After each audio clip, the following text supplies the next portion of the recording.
Bloqueei todos os cartões da família enquanto eles curtiam a praia. E quando me ligaram desesperados, descobriram que a bobinha que cuidava dos cachorros tinha mais poder do que imaginavam.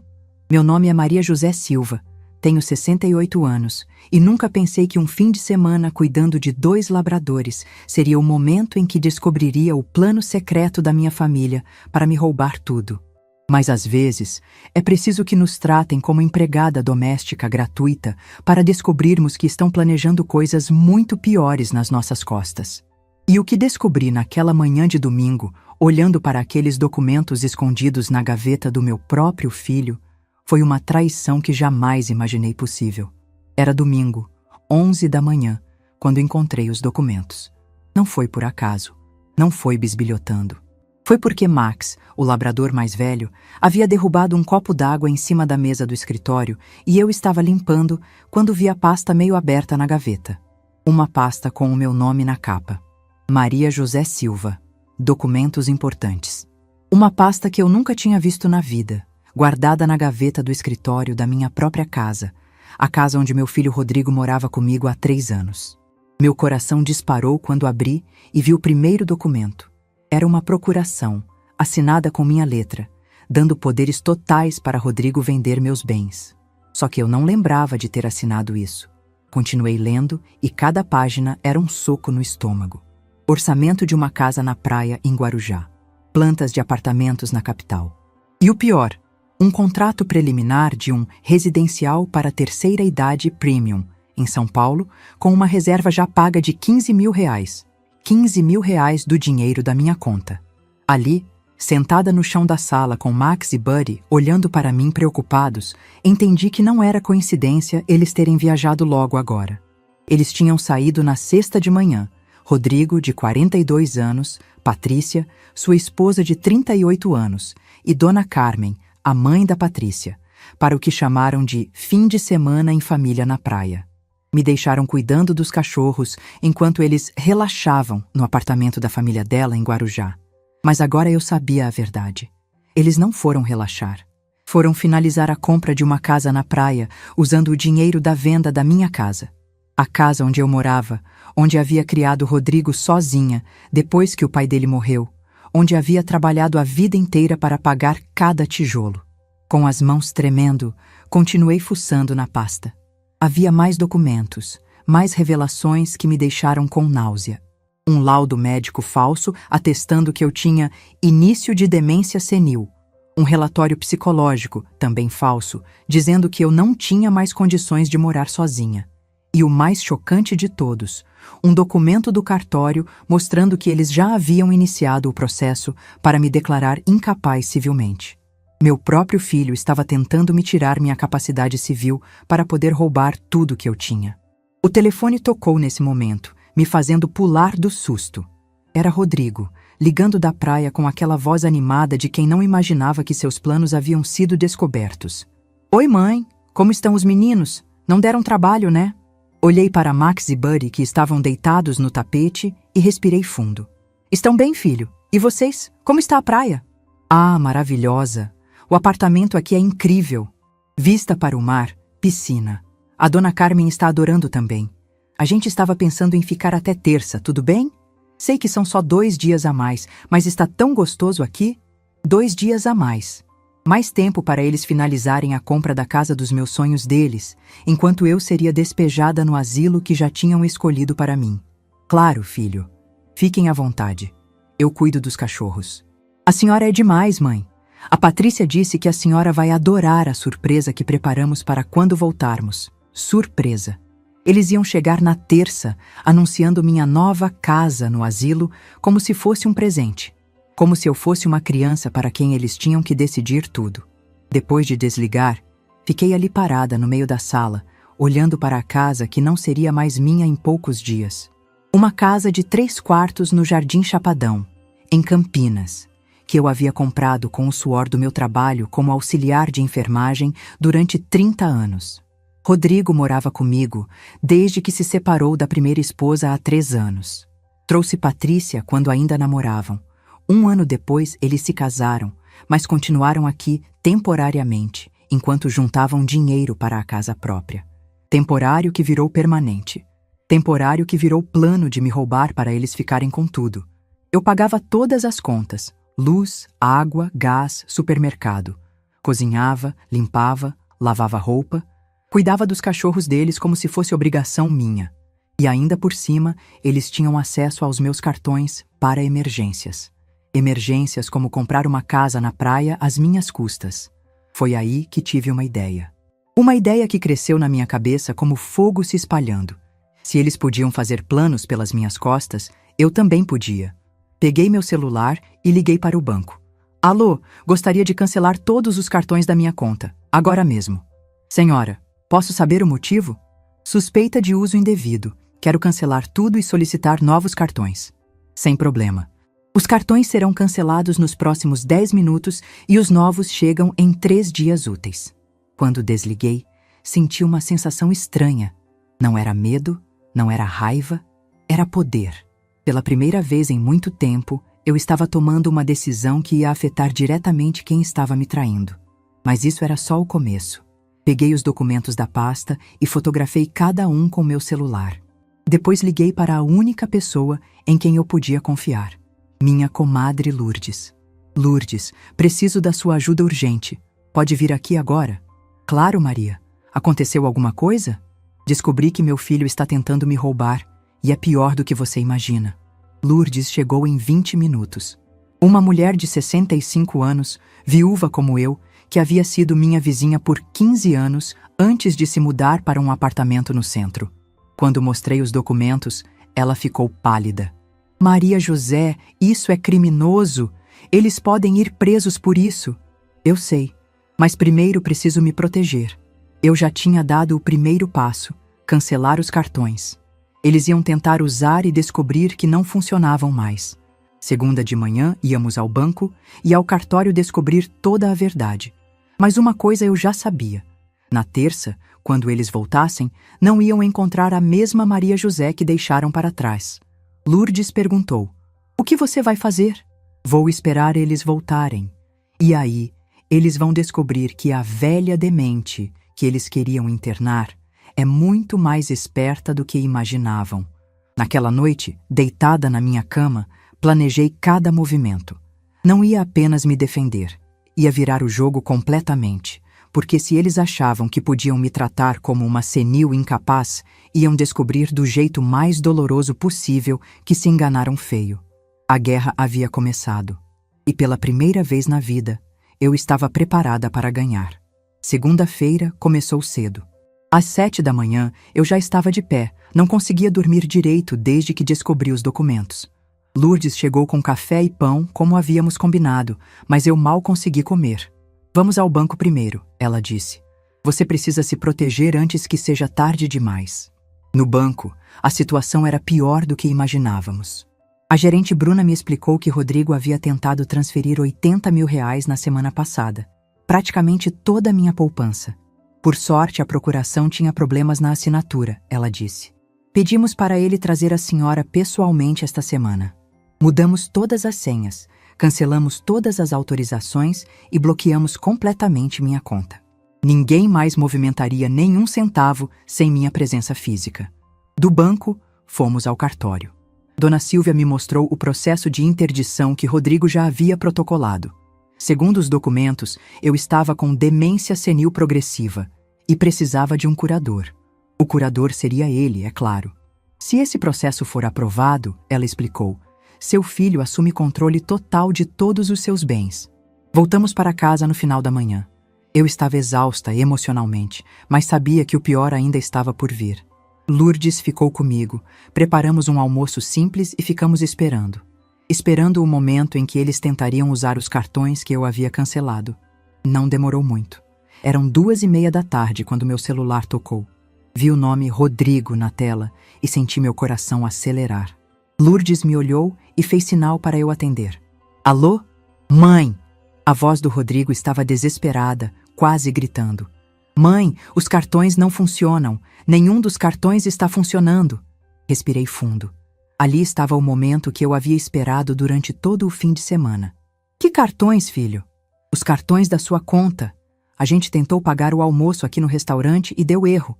Tentamos sacar dinheiro, não sai nada. O que aconteceu? Lourdes segurou minha mão, me dando força.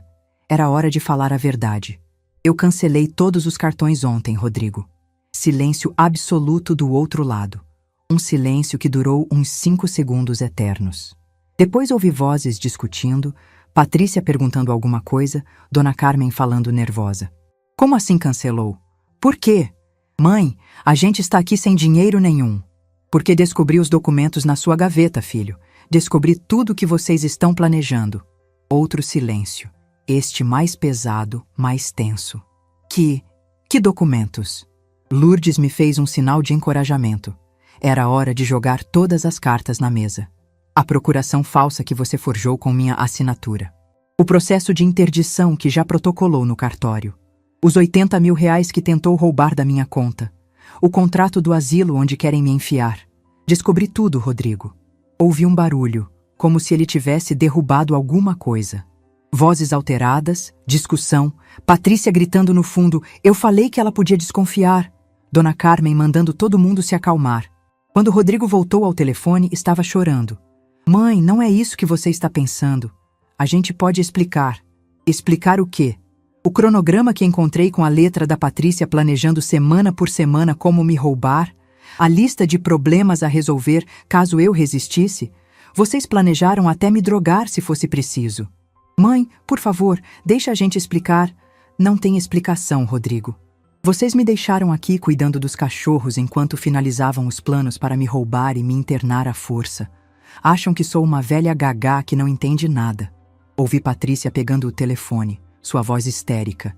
Dona Maria José, a senhora não entende. Era tudo pelo seu bem. A senhora não pode ficar sozinha na idade que tem. Pelo meu bem? Minha voz saiu mais alta do que eu pretendia. Roubar meu dinheiro é pelo meu bem? Me internar contra minha vontade é pelo meu bem? A senhora está confusa. Não consegue mais cuidar de si mesma direito.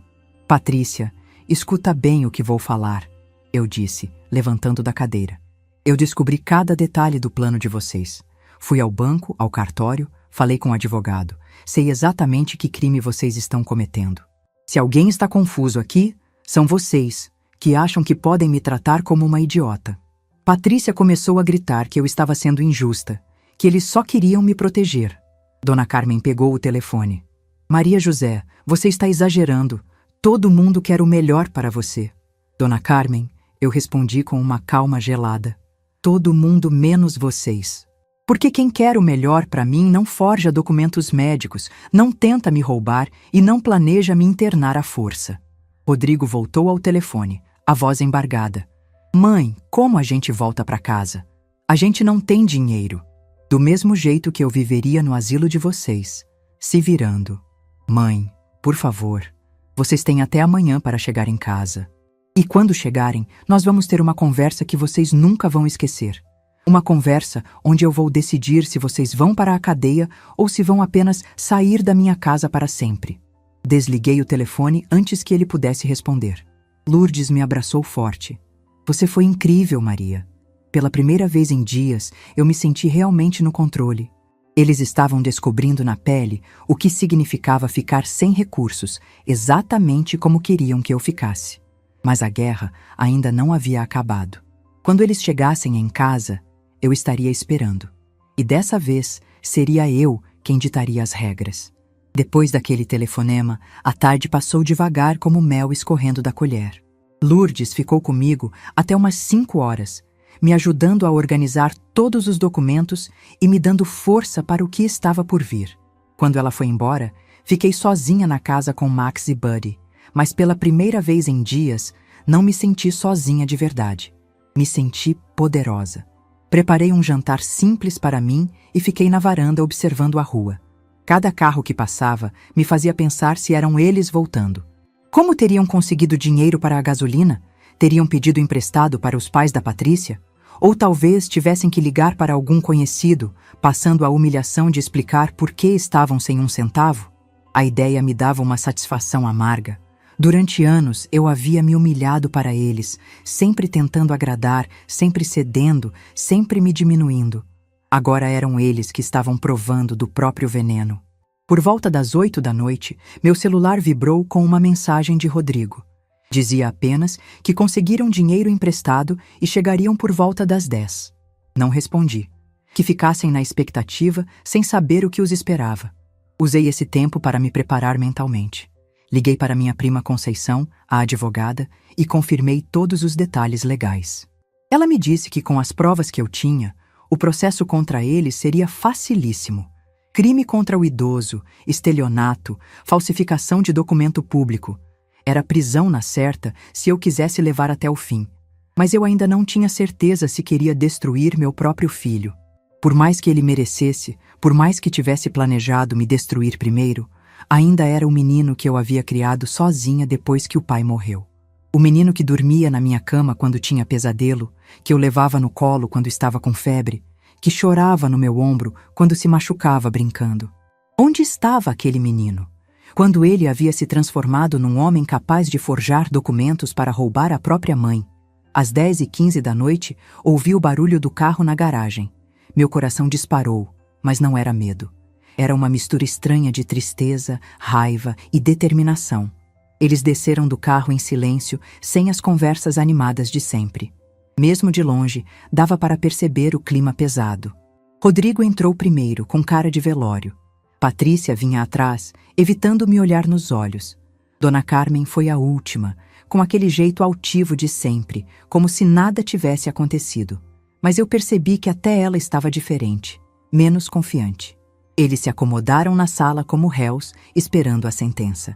Rodrigo sentou na poltrona onde sempre se sentava, mas agora parecia menor, encolhido. Patrícia ficou de pé, encostada na parede, mexendo nervosa no celular. Dona Carmen escolheu o sofá, cruzou as pernas e me encarou como se eu fosse uma funcionária prestando contas. Eu me sentei na minha cadeira de balanço, a mesma onde havia amamentado Rodrigo quando bebê, onde havia lido histórias para ele quando criança. A ironia da situação não passou despercebida. Durante alguns minutos, ninguém falou nada. Era como se todos estivessem medindo forças, vendo quem começaria a conversa. Decidi que seria eu, afinal, era minha casa, e eu estava no comando. Comecei perguntando como eles conseguiram dinheiro para voltar. Rodrigo murmurou que pediu emprestado para um amigo. Patrícia complementou dizendo que foi muito humilhante ter que explicar por que estavam sem cartão. Dona Carmen fez questão de comentar que nunca havia passado por uma situação tão constrangedora. Eu ouvi tudo em silêncio, sem demonstrar pena. Eles queriam que eu sentisse culpa por tê-los colocado naquela situação. Mas depois de tudo que descobri, meu coração estava blindado contra manipulação emocional. Quando terminaram de se lamentar, peguei a pasta com todos os documentos que havia encontrado. Vi o rosto deles empalidecendo quando reconheceram os papéis.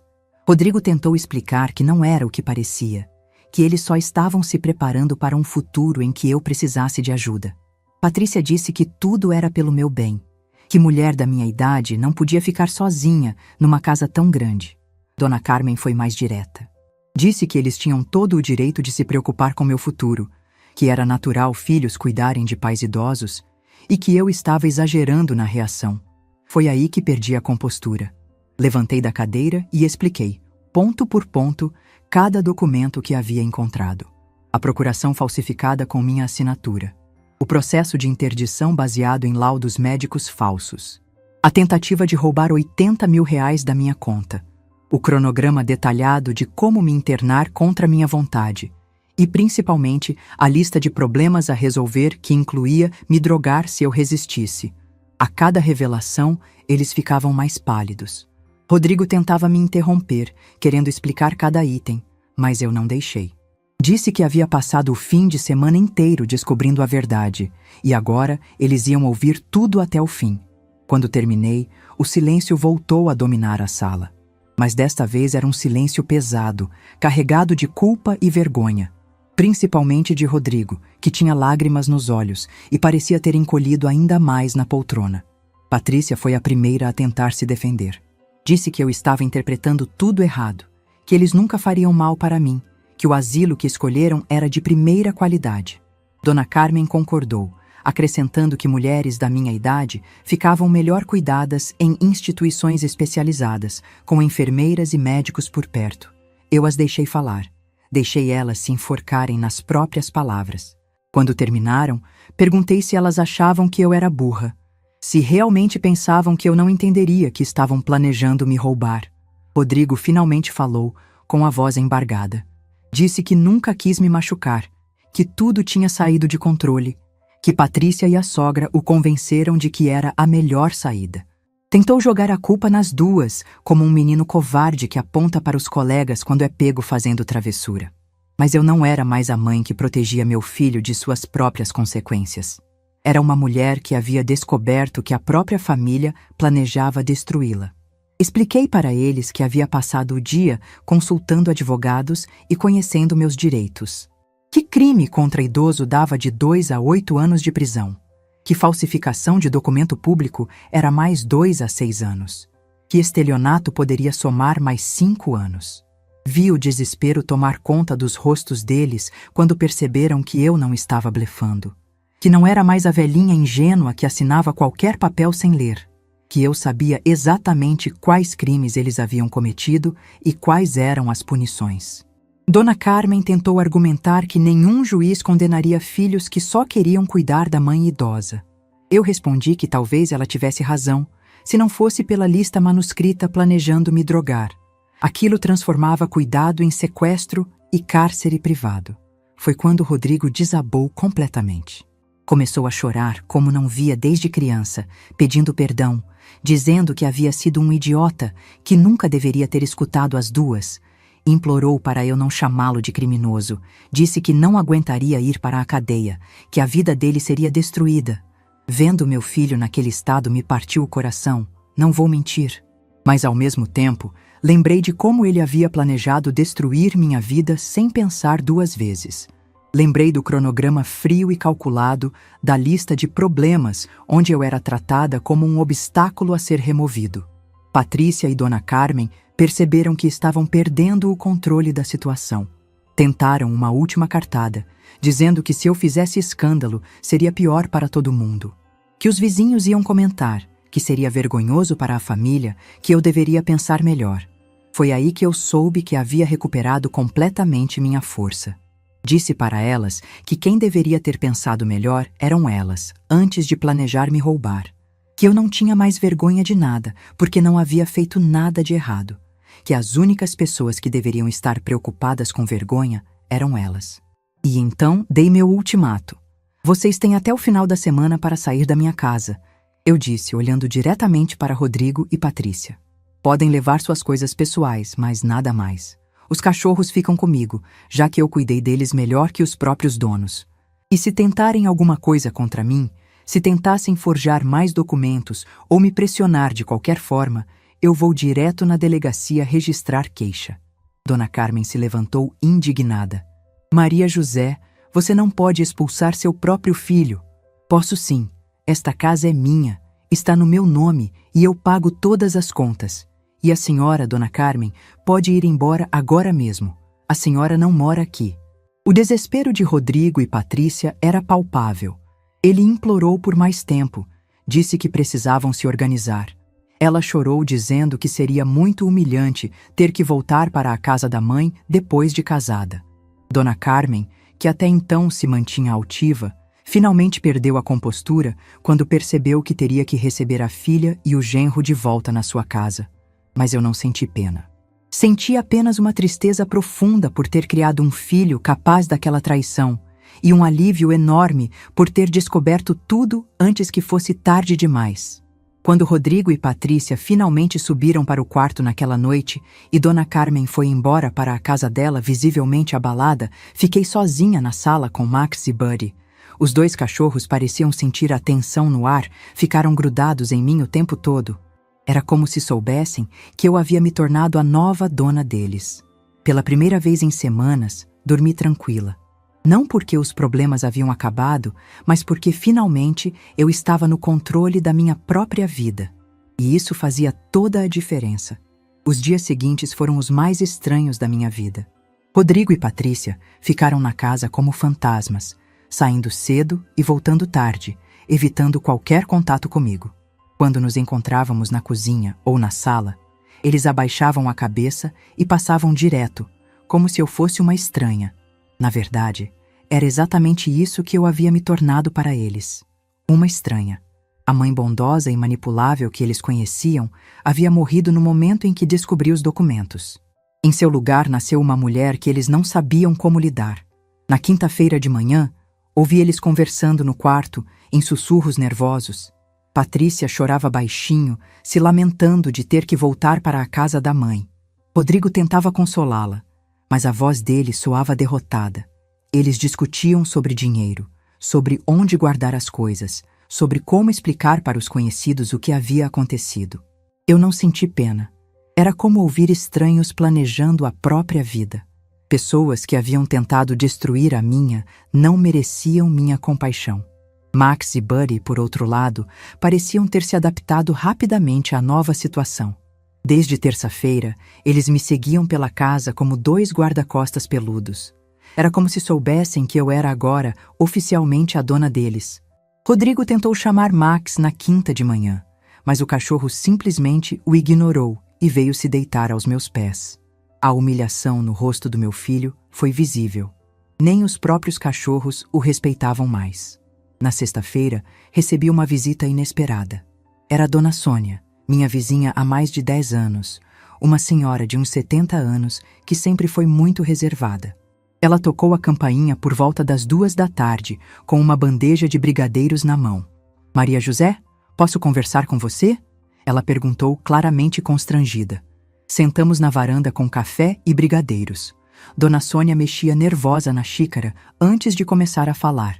Disse que havia notado um movimento estranho na minha casa, que tinha visto Rodrigo e Patrícia carregando caixas para o carro. Queria saber se estava tudo bem. Resolvi contar a verdade. Não todos os detalhes, mas o suficiente para ela entender que meu filho havia tentado me prejudicar e que eu estava tomando providências. Dona Sônia ficou chocada, mas não surpresa. "Sabe, Maria José," ela disse depois de um silêncio, "eu sempre achei estranho a maneira como eles te tratavam, principalmente a Patrícia. Eu via vocês no mercado e ela falava com você como se fosse empregada. Aquilo me doeu, mas também me fez perceber que outras pessoas haviam notado o desrespeito que eu mesma demorei anos para enxergar." Dona Sônia continuou. "E o Rodrigo? Ele mudou muito depois que se juntou com essa mulher. Antes era um filho atencioso. Depois virou um homem que mal cumprimentava os vizinhos. Conversamos por mais de 1 hora. Dona Sônia me contou que havia passado por algo similar com a própria família anos atrás, quando os filhos tentaram convencê-la a vender a casa para morar num apartamento menor. Na época, ela resistiu e hoje agradecia todos os dias por não ter cedido. A gente envelhece, Maria José, mas não vira idiota. Às vezes é preciso mostrar as garras para as pessoas respeitarem. Quando ela foi embora, me senti menos sozinha. Saber que outros vizinhos haviam percebido a mudança no comportamento da minha família me fez entender que eu não estava exagerando, nem sendo dramática. Estava apenas reagindo a uma situação que já era visível para quem olhava de fora. No sábado, Rodrigo tentou uma última cartada. Ele me procurou na cozinha enquanto eu preparava o jantar, com aquela cara de menino perdido que sempre funcionava comigo no passado. "Mãe, a gente pode conversar?" Continuei mexendo o feijão sem olhar para ele. "Se for para me pedir para mudar de ideia, não. Não é isso. É que eu queria explicar como tudo começou." Desliguei o fogo e me virei para ele. Havia algo diferente na sua postura, uma humildade que não via há anos. Decidi ouvir. Rodrigo contou que tudo começou quando Dona Carmen plantou a ideia na cabeça da Patrícia. Disse que a sogra sempre achou um absurdo uma mulher da minha idade morar sozinha numa casa tão grande, que era perigoso, que eu precisava de cuidados especializados. No início, ele resistiu à ideia, mas Patrícia insistia todos os dias. Ela dizia que era pelo seu bem, mãe, que a senhora ia ser mais feliz num lugar com outras pessoas da sua idade, com atividades, com cuidados médicos. "E você acreditou nisso?" Ele baixou a cabeça. Eu queria acreditar. Era mais fácil do que assumir que a gente estava interessado no dinheiro. Ali estava a confissão que eu estava esperando. Pelo menos ele tinha a honestidade de admitir que dinheiro era parte da motivação. Rodrigo continuou explicando como os planos foram evoluindo. Primeiro era só a ideia do asilo. Depois, Dona Carmen sugeriu que eles podiam usar o dinheiro da venda da casa para comprar um imóvel na praia, como investimento. Patrícia pesquisou sobre interdição e descobriu que, com laudos médicos, eles poderiam assumir controle legal dos meus bens. Foi escorregando, mãe. Cada passo parecia lógico na hora. A gente se convenceu de que estava fazendo a coisa certa. E os laudos falsos? Isso também foi escorregando? Ele ficou vermelho. Contou que Dona Carmen conhecia Dr. Henrique Mendes de um grupo social da igreja. Ela convenceu o médico de que eu realmente tinha problemas de memória, que a família estava preocupada, que precisavam apenas de documentos para me proteger. O médico assinou os laudos sem nunca ter me examinado, baseado apenas no relato da família. Ele pensou que estava ajudando, mãe. A Dona Carmen é muito convincente. E você, Rodrigo? Você também pensou que estava me ajudando quando forjou minha assinatura na procuração?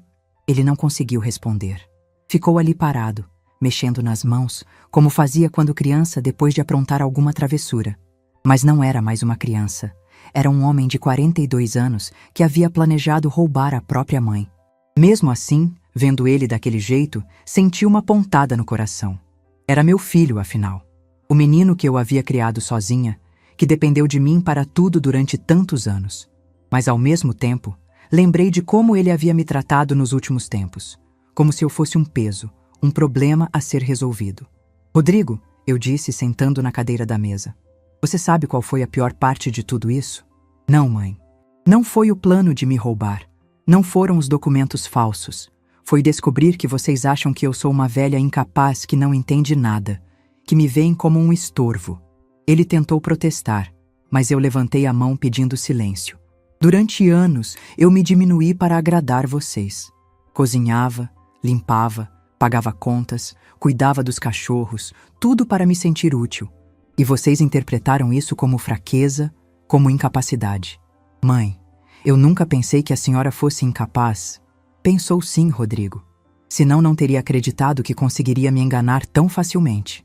Ele ficou calado por um tempo, processando minhas palavras. Quando voltou a falar, a voz estava embargada. Eu estraguei tudo. Não estraguei? Perdi a melhor mãe do mundo por causa de ganância. Você não me perdeu por causa de ganância, filho. Você me perdeu por causa de desrespeito. No domingo, último dia do prazo que eu havia dado, a casa virou um caos organizado. Rodrigo e Patrícia passaram o dia inteiro arrumando caixas, separando roupas, decidindo o que levar e o que deixar. Eu observava tudo da varanda, tomando café e fazendo palavras cruzadas, como se fosse um filme passando na minha frente. Patrícia chorava enquanto dobrava roupas. Rodrigo carregava caixas para o carro com cara de enterro. Dona Carmen chegou na parte da tarde para ajudar, mas o clima estava tão pesado que até ela ficou quieta a maior parte do tempo. Por volta das 5 da tarde, eles terminaram de carregar tudo. A casa, que durante 3 anos havia sido ocupada por 3 adultos e 2 cachorros, de repente pareceu enorme e silenciosa. Mas não vazia. Pareceu respirar aliviada, como se finalmente pudesse relaxar. Rodrigo veio se despedir por último. Parou na porta da varanda onde eu estava sentada, com os olhos vermelhos e uma expressão que nunca havia visto antes. Era tristeza misturada com vergonha e talvez um pouco de admiração. Mãe, eu queria pedir desculpa mais uma vez, pelo que tentamos fazer, pela maneira como tratamos a senhora, por tudo. Olhei para ele sem levantar da cadeira. Meu filho estava ali, mas ao mesmo tempo não estava. O homem que eu via agora era um estranho que havia tentado me destruir, mas também era o menino que eu havia criado com tanto amor. Rodrigo, você sabe o que mais me entristece? Não é o que vocês fizeram, é descobrir que vocês acham que eu mereço tão pouco respeito. A senhora não merece, mãe. A senhora merece o mundo. E eu fui um idiota em não ver isso. Talvez um dia você aprenda a valorizar as pessoas antes de perdê-las. Ele ficou ali parado por mais alguns minutos, como se quisesse dizer mais alguma coisa, mas não encontrasse palavras. Finalmente murmurou "Eu amo você, mãe", quase inaudível, e saiu. Ouvi o carro saindo da garagem e sumindo rua fora. Max e Buddy, que haviam ficado grudados em mim durante toda a mudança, finalmente relaxaram e se espalharam no quintal para brincar. Pela primeira vez em 3 anos, eu estava sozinha na minha própria casa. E pela primeira vez em muito tempo, sozinha não significava abandonada, significava livre. Entrei na casa e caminhei por todos os cômodos.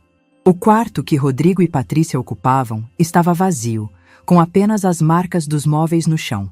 O closet que Patrícia havia transformado em seu escritório particular estava limpo. O banheiro que eles usavam não tinha mais os produtos de beleza caros que ela comprava com o meu dinheiro. A casa estava realmente minha de novo. Preparei um jantar simples, só para mim. Omelete com queijo e uma salada. Comi na varanda, observando Max e Buddy correrem pelo quintal que agora era oficialmente deles também. O silêncio não me incomodava. Era um silêncio diferente dos últimos dias, que havia sido carregado de tensão. Este era um silêncio de paz. Depois do jantar, liguei para Lourdes e contei que eles haviam ido embora. Ela disse que viria no sábado para comemorarmos minha liberdade. Também liguei para Conceição, minha prima advogada, e avisei que por enquanto não queria processar ninguém. Queria dar um tempo para as coisas se assentarem. Mas Maria José, ela me alertou, não deixa prescrever. Se você mudar de ideia, ainda tem tempo para agir legalmente. Prometi que não deixaria prescrever. Ter essa opção na manga me dava uma sensação de segurança. Se eles tentassem alguma coisa contra mim no futuro, eu tinha provas suficientes para destruí-los legalmente. Naquela noite, deitada na minha cama, senti algo que não sentia há anos: orgulho de mim mesma. Havia enfrentado uma traição devastadora e saído vitoriosa. Havia descoberto uma força que não sabia que existia. Havia aprendido a me valorizar e a exigir respeito. Aos 68 anos, eu estava começando uma vida nova. Uma vida onde eu era a protagonista, não a coadjuvante. Uma vida onde minhas necessidades importavam tanto quanto as dos outros. Uma vida onde eu finalmente havia aprendido a diferença entre amar alguém e se anular por alguém. E pela primeira vez em décadas, adormeci com um sorriso no rosto. 6 meses se passaram desde que Rodrigo e Patrícia saíram da minha casa. 6 meses que mudaram minha vida de uma forma que eu jamais imaginei possível aos 68 anos. Hoje, enquanto conto esta história para vocês, olho ao redor e vejo uma mulher completamente diferente da que era antes. A primeira semana após a saída deles foi de adaptação. A casa parecia gigante sem eles, mas não vazia. Era como se ela finalmente pudesse respirar depois de anos sendo sufocada.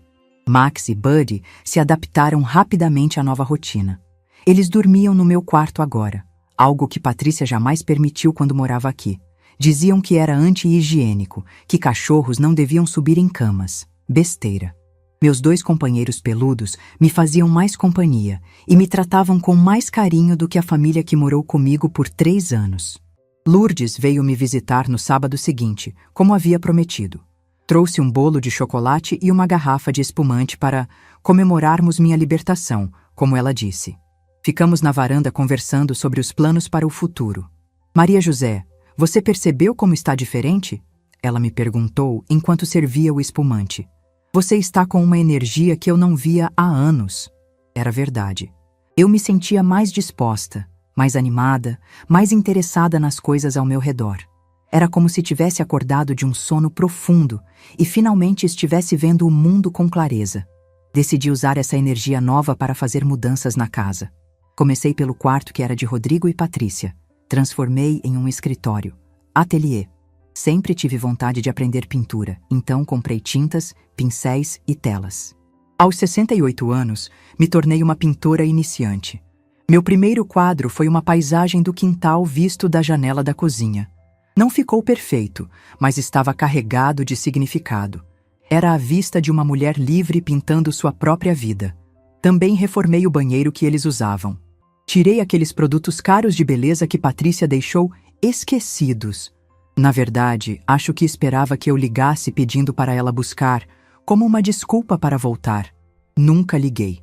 Transformei o espaço em um banheiro de hóspedes aconchegante, com plantas e toalhas coloridas que combinavam comigo, não com o gosto dela. A primeira visita que recebi nesse novo ambiente foi inesperada. 2 meses depois da saída deles, a campainha tocou numa tarde de quinta-feira. Quando abri a porta, era Rodrigo. Sozinho. Ele estava diferente. Mais magro, com barba por fazer, roupas amassadas. Parecia ter envelhecido 10 anos em 2 meses. Pediu para conversar e, contra meu primeiro instinto, o deixei entrar.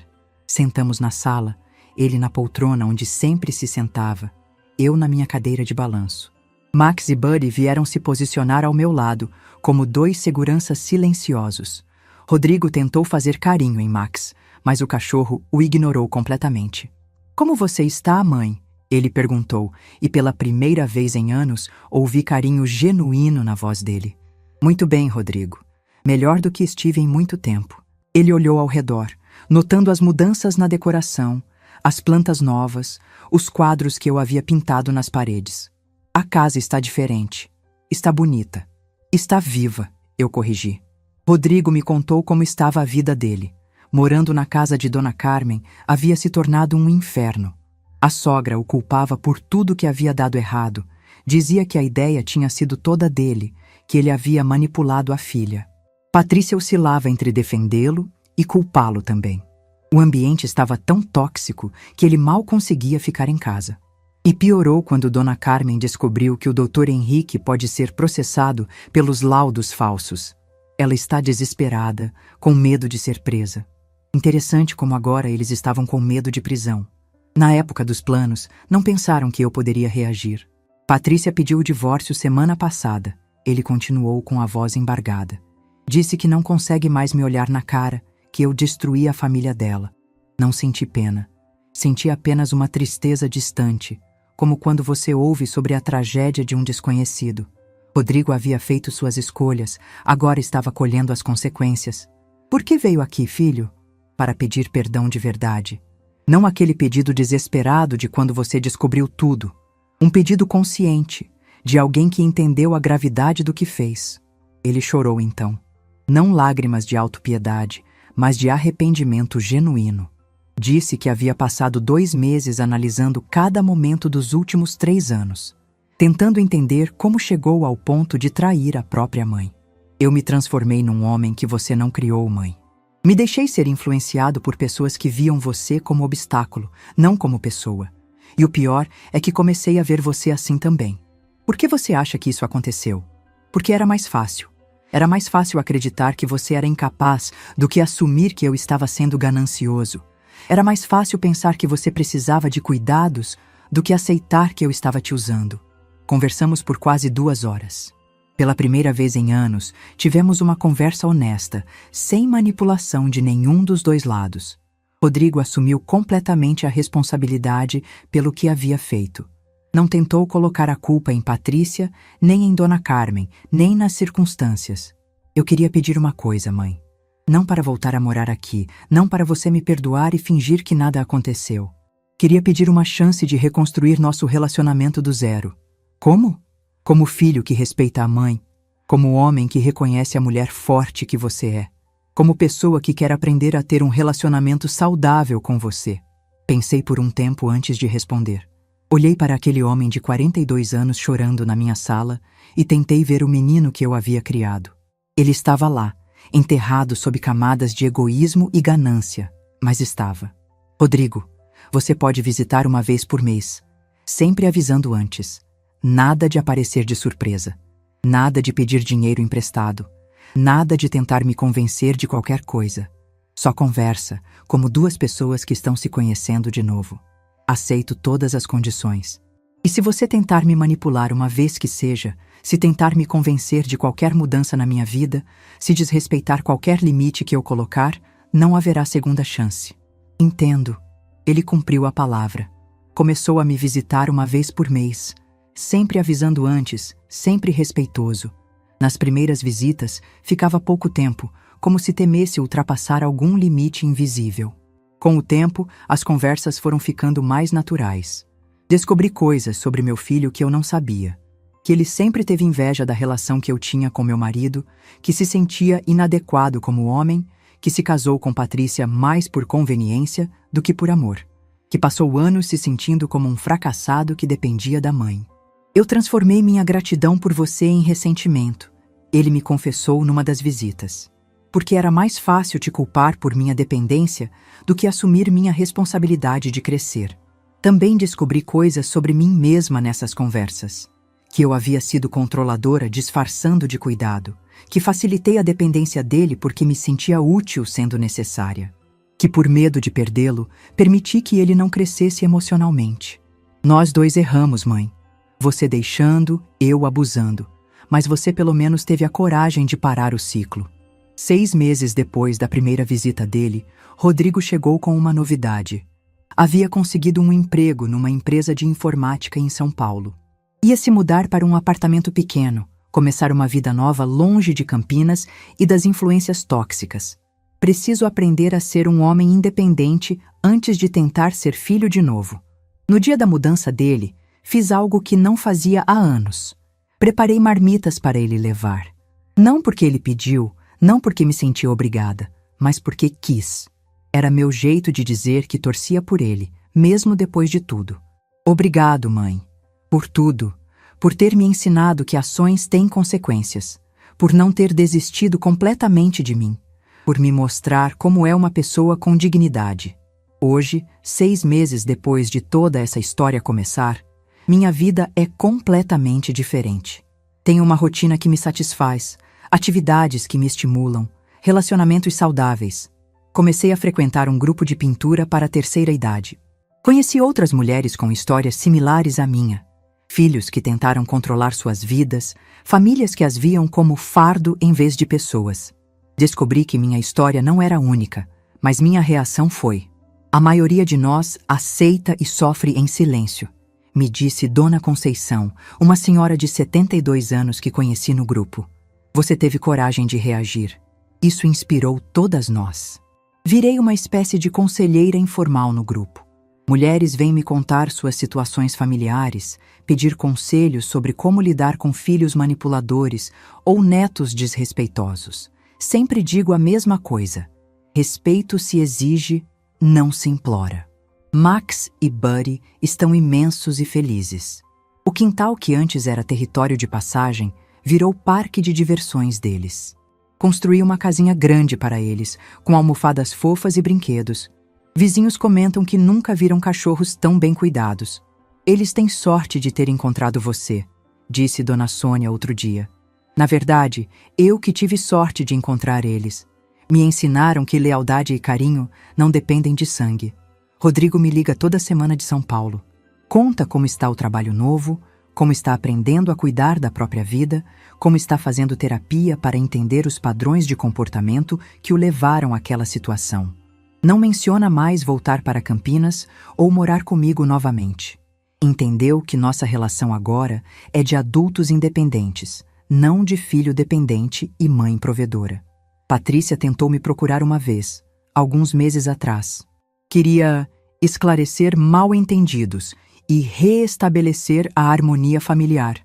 Disse que estava no processo de divórcio, era um momento difícil, que precisava do meu apoio. Eu disse que ela havia feito sua escolha quando planejou me roubar. Que apoio se constrói com respeito, e ela nunca me respeitou. Que nossos caminhos não tinham mais nada em comum.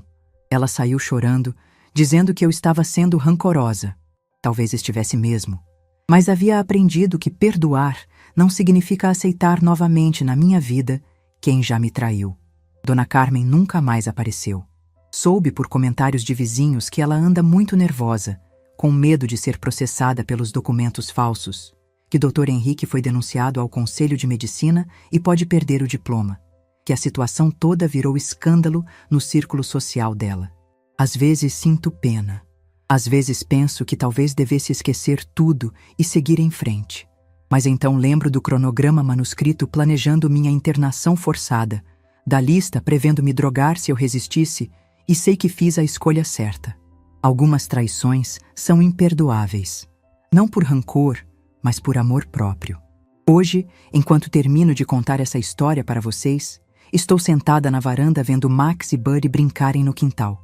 O sol está se pondo, pintando o céu de cores que tentarei reproduzir no meu próximo quadro. A casa está cheia de vida. Minhas plantas, meus livros, minha música, minhas cores. Sou uma mulher de 68 anos que descobriu que nunca é tarde para recomeçar. Que descobriu a diferença entre ser sozinha e ser livre. que aprendeu que família verdadeira é quem te respeita, não quem compartilha seu sangue. Se alguém perguntar se me arrependo da forma como reagi, se não fui muito dura, se não deveria ter perdoado e esquecido, eu respondo: não. Aos 68 anos, aprendi que se respeitar não é crueldade, é sobrevivência. E pela primeira vez na vida, estou verdadeiramente viva. Se essa história tocou seu coração, deixe seu like, se inscreva no canal e comente aqui embaixo. No meu lugar, o que você faria? Sua mensagem pode iluminar o dia de alguém.